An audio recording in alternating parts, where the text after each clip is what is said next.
തമിഴ്നാട്ടിലെ താരാപുരത്ത് ജോലി കഴിഞ്ഞ് വീട്ടിലേക്ക് പോകുന്ന വീട്ടമ്മ ഭർത്താവിൻ്റെ ആവശ്യപ്രകാരം സ്ഥിരമായിട്ട് ബൈക്കിൽ അവർക്ക് ലിഫ്റ്റ് കൊടുത്തിരുന്ന മകനെപ്പോലെ വളർത്തിയ അയൽവാസി പയ്യനും അവൻ ചെയ്തത് കണ്ട് തമിഴ്നാട് ഒന്നടങ്കം ഞെട്ടിപ്പോയി.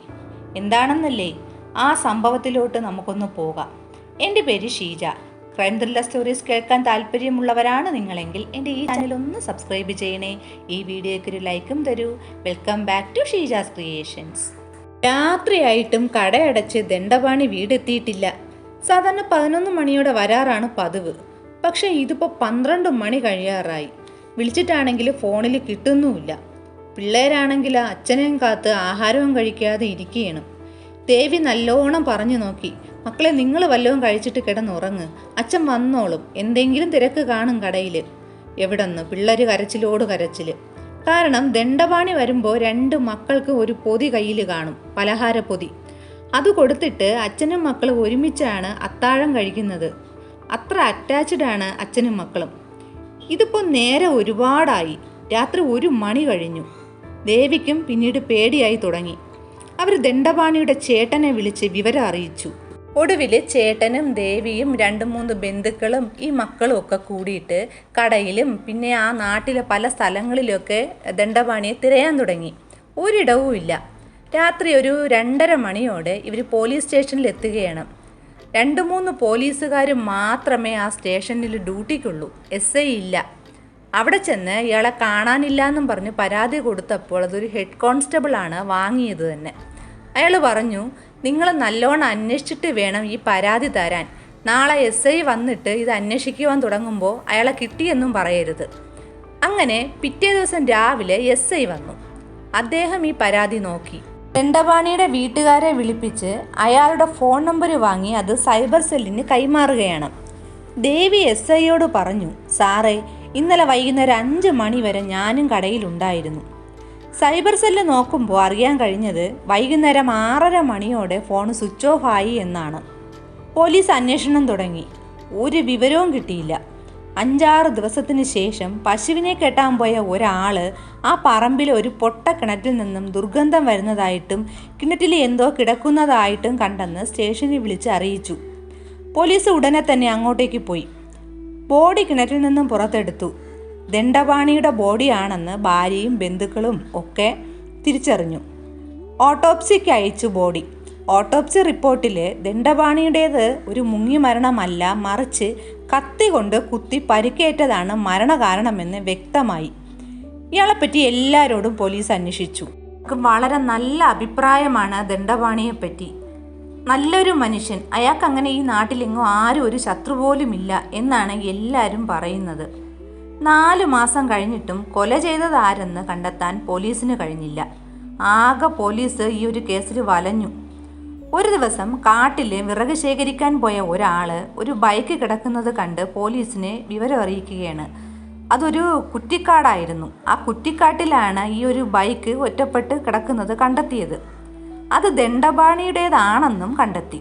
ഈ ബോഡി കിട്ടിയ കിണറ്റിനടുത്തുള്ള കാടായിരുന്നു അത്. ഈ കാടിനടുത്ത് ഒരേ ഒരു വീട് മാത്രമേ ഉള്ളൂ. പോലീസ് നേരെ ആ വീട്ടിലേക്ക് ചെന്നു. അവിടെ അച്ഛനും അമ്മയും ഒരു മകനും മാത്രമാണ് താമസിക്കുന്നത്. പോലീസ് ഈ അച്ഛനെയും മകനെയും സ്റ്റേഷനിലേക്ക് കൊണ്ടുപോയി. അവിടെ കൂടിയ നാട്ടുകാരൊക്കെ അന്തം വിട്ടു. കാരണം എല്ലാവർക്കും അറിയാം, വളരെ സാധുക്കളാണ് അവിടെയുള്ള ആ ഒരു കുടുംബം. കോളേജിൽ പഠിക്കുന്ന ഒരു കൊച്ചു പയ്യനെയും പ്രായം ചെന്ന അവൻ്റെ അച്ഛനെയുമാണ് ഒരു ചോദ്യവും ഉത്തരവും ഒന്നുമില്ലാതെ പോലീസ് സ്റ്റേഷനിലേക്ക് കൊണ്ടുപോയിരിക്കുന്നത്. പോലീസ് ഇവരെ അറസ്റ്റ് ചെയ്ത് കൊണ്ടുപോയതിന് ഒരു കാരണമുണ്ടായിരുന്നു. ഈ കോളേജിൽ പഠിക്കുന്ന 19-കാരൻ അഭിഷേകിന് ദണ്ഡപാണിയുടെ വീടുമായിട്ട് നല്ല ബന്ധമുണ്ടായിരുന്നുവെന്ന് പോലീസ് മനസ്സിലാക്കിയിരുന്നു. സ്റ്റേഷനിൽ കൊണ്ടുപോയി ചോദ്യം ചെയ്തപ്പോൾ അവർക്കൊന്നും അറിയില്ല എന്ന ഒരൊറ്റ വാക്ക് മാത്രമേ പറയാനുണ്ടായിരുന്നുള്ളൂ. പോലീസ് അഭിഷേകിനെ ലോക്കപ്പിന് പുറത്ത് നിർത്തി അച്ഛനെ അകത്തിട്ട് ചോദ്യം ചെയ്യാൻ തുടങ്ങി. അത് കണ്ട് സഹിക്കാൻ കഴിയാതെ അഭിഷേക് അലറി കരഞ്ഞുകൊണ്ട് പറഞ്ഞു, സാർ, എൻ്റെ അച്ഛനെ ഒന്നും ചെയ്യരുത്, എനിക്കറിയാനില്ല. ഇത് കേട്ട് അച്ഛൻ അന്തം വിട്ടുപോയി. പിന്നെ അഭിഷേക് ഓരോ കാര്യങ്ങളായിട്ട് ഇങ്ങനെ പറയാൻ തുടങ്ങി. അതിങ്ങനെയാണ്.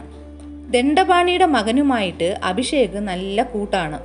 ചെറുതിലേ അഭിഷേക് കളിച്ചതും വളർന്നതും എല്ലാം ദണ്ഡപാണിയുടെ വീട്ടിലാണ്. ദേവിയാണ് അഭിഷേകിനെ സ്വന്തം മകനെ പോലെ പരിപാലിച്ചിരുന്നത്. ചോറ് വാരി കൊടുക്കുകയും അങ്ങനെയൊക്കെ ചെയ്തിരുന്നു. 3 മക്കളായിട്ടാണ് ഇവരെ വളർത്തിയിരുന്നത്. അമ്മ എന്നാണ് ഇവൻ വിളിച്ചിരുന്നത് പോലും.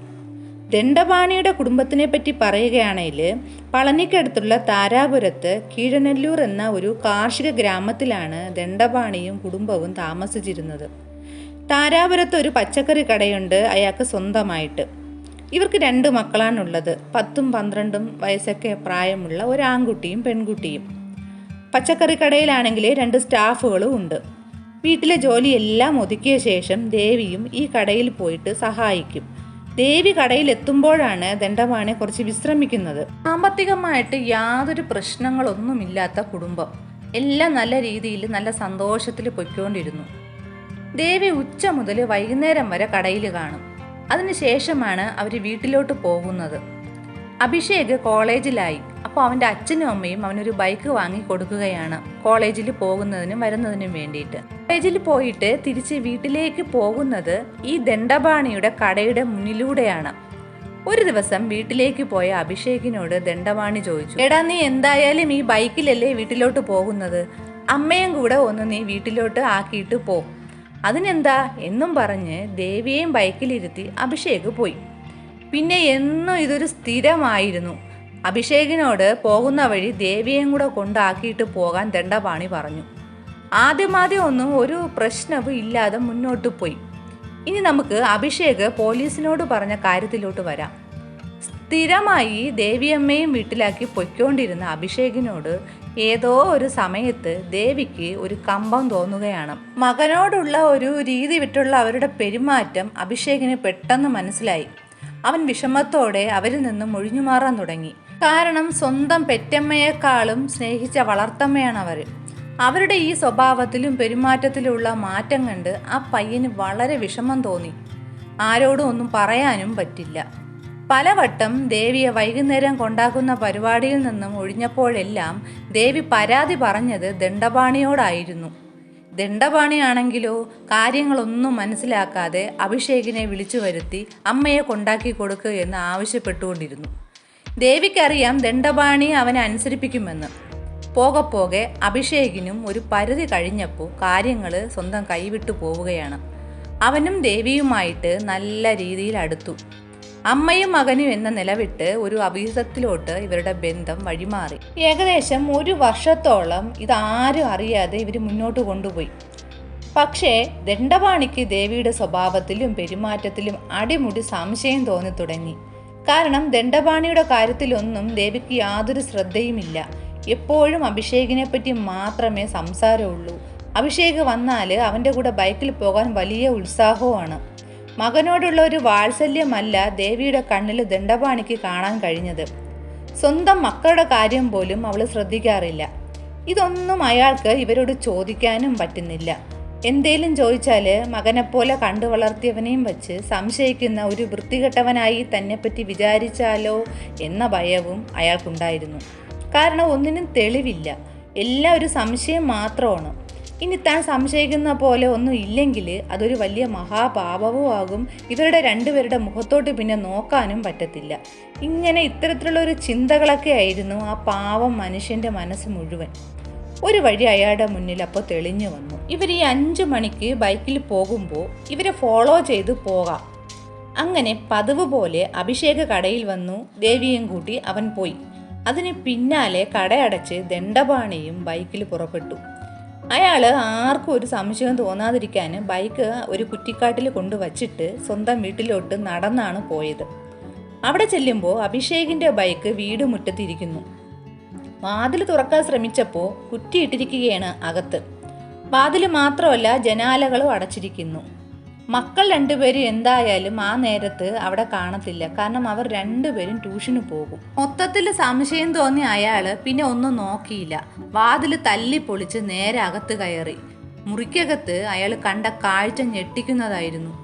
ഭാര്യയും മകന്റെ സ്ഥാനം കൊടുത്തവനും തമ്മിലുള്ള വഴിവിട്ട ബന്ധം അയാൾ നേരിട്ട് കണ്ടു മനസ്സിലാക്കി. അലറിക്കൊണ്ട് ദേവിയെ അടിക്കാൻ പോയതും അവർ അയാളെ പിടിച്ചു തള്ളി നേരെ അടുക്കളയിലോട്ട് ഓടി. അവിടെ ഇരുന്ന കറുക്കത്തി എടുത്തുകൊണ്ടൊന്ന് ദണ്ഡപാണിയുടെ നേരെ വീശി.